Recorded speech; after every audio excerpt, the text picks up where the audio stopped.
Hi, Taurus! Welcome to Unicorn Princess Tarot. So, ito yung reading natin for Taurus.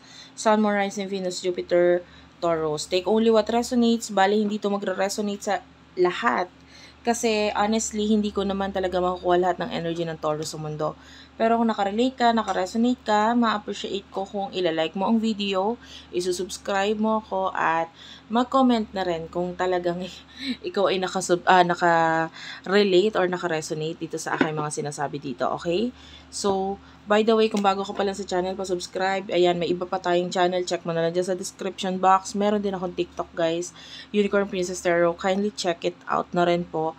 Meron akong TikTok shop, guys. And may mga maa-avail ka mga products na, mga pampaswerte, pangontra, protection. Check mo na lang. And by the way, bago ako magsimula ng reading, habang sinashuffle ko to, mag-explain lang ako na yung akin pong mga daliri ay hindi maganda ngayon. Pagpasensyaan mo na lang, ayan, may mga stain siya na color blue.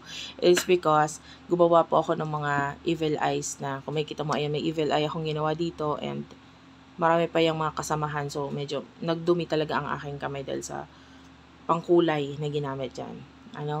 So, malapit na yung ma-avail doon sa akin sa TikTok shop, sa aking TikTok shop. So, check mo na lang.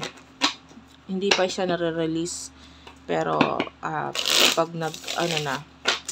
gagawin pa kasi siyang, pangsabit sa pintuan. So, let's start. This is for Taurus, for the month of March 2024, Taurus, messages for Taurus. You do have here pressure cooker, Archangel Michael, and Verge. Wow. Retaliation.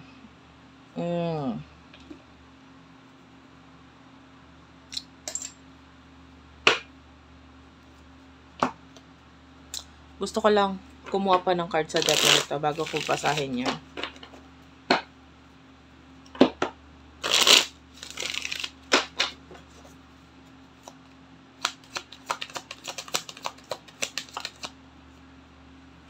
Five of Coins. Okay. Taurus, eto medyo hindi maganda, no? Nakakita tayo dito ng galit. Nakakita tayo ng, like, this is, for some of you, you are guilty. No? And, pwedeng may mga bagay na maging dahilan kung bakit itong taong ito ay possible na magalit sa'yo this March 2024. So, mag-ingat ka lang. I can see loss of money with the 5 of Coins. Yan, so pwedeng yung galit, either may kinalaman sa family, or pwedeng may kinalaman sa family or mga plano ng pamilya. Pwedeng ganon. Or pwedeng may kinalaman sa, like, I can see a boss kind of energy. So, pwede may kinalaman din sa work, sa career. So, mag-ingat, pinag-iingat, and also at the same time, nakakita ko ng kape, by the way. So, hindi ko alam, nagkakape ka ba ngayon, or mahilig ka sa kape, or your boss could be mahilig sa kape. Yan, nakakita tayo dito ng 5 of Cups, so this could be a problem, and this is kalungkutan when it comes to dun sa mga binanggit ko na pwedeng may kinalaman din sa love life for some of you with the Queen of Swords. So, some kind of pagka-cut off. So, high chance na magkaroon ng pagkawala ng trabaho ng iba. Ayan.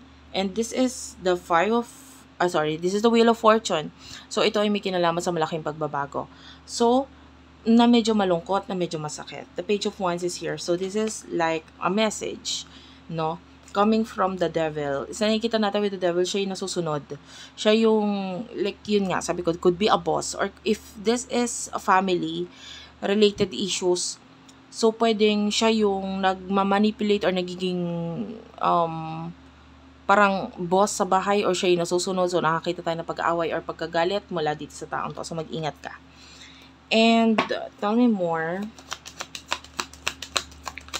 for Taurus. Medyo hindi maganda yung message, pero for some of you, this tower moment is mangyayari talaga siya kasi yun nga, yung iba sa inyo guilty ka naman talaga kasi sa ginawa mo. And the Hangman and the Nine of Coins is here. So, or beneficial din para sa'yo. Why? Bakit ko sinabing beneficial? Kasi might be, if this is regarding sa career, regarding sa work, kailangan mo lang umalis dito sa sitwasyon na ito or mawala sa trabahong ito because might be may mas magandang future na naghihintay sa'yo. Na kung hindi ka mawawala or aalis doon sa trabaho na yon, hindi mo malalaman yung bagong opportunity na yon.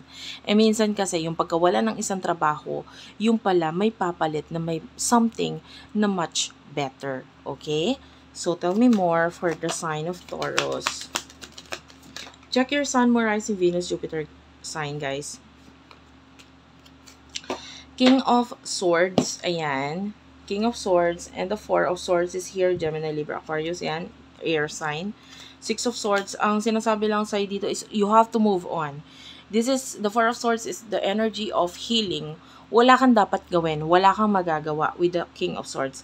Especially if this has something to do with, yun nga, decision na final na pwedeng sinabi ng person na nasusunod sa'yo.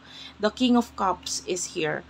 Nakikita natin with the Four of Coins and the King of Cups, I don't know, I can see yun na kailangan wag mong pairalin yung emosyon mo. Okay? Wag mong pairalin yung emosyon mo pagdating sa ngayon. And maybe you need to concentrate on new beginnings. No? Yeah, especially with the Ace of Wands. Mag-concentrate ka na lang sa mga new beginnings. I can see possible ng pag-travel, paglayo, or bigla ang travel para sa iba. The Sun is here. This is like a positive energy. So, sabi ko nga sa'yo, if there's an ending, maybe there's a positive or new beginning para sa'yo. And high chance sa pagta-travel, high chance na medyo mas aangatin. In the near future ha, maybe yung struggle or yung problem mangyari ng March. Pero pwedeng yung pag-angat or growth will happen mga 2 months from now. So medyo mas maganda na yung itatakbo or medyo pwedeng yung new beginnings ay mangyari 2 months from now. So March, April, May. So mga bandang May, nakakita tayo ng magandang maybe bago, yan, na mas babalik na mas maganda, parang ganun, para sa'yo, or mas papalit na mas maganda para sa'yo. And yeah, you do have here the Ace of Cups. So for some of you, if you are looking for love, your soulmate is coming. Pero kung hindi ka naman naghihintay ng love, for some of you, you do have choices. You do have choices. Kahit yung iba may relationship na pero may parang choices na parang, alam mo yun, yung parang pag iniwan ka niya, nandito ako. May ganun tayong energy na nakikita. And this could be coming from this person with the Emperor. Hindi lang siya pala communicate or what, but this person is waiting or pwedeng nandiyan lang siya, standby lang siya. Na,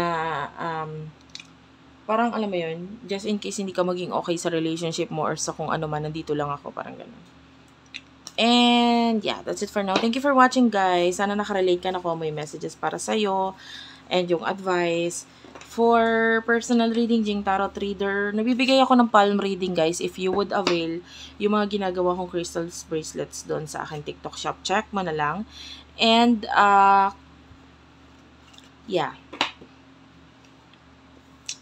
By the way, i-advertise ka lang yung aking restaurant, which is sa Naga Road siya, Las Piñas. Kung taga Las Piñas ka, please to check it out. Jelly's Restaurant. May page din kami sa Facebook. Yeah, ako po ang owner. So, baka matsyempohan mo ako doon. O, diba? Magkamustahan tayo. So, puntahan mo lang yung aking restaurant dyan sa may Naga Road, Las Piñas, Jelly's Restaurant. Thank you for watching. I love you all and bye-bye.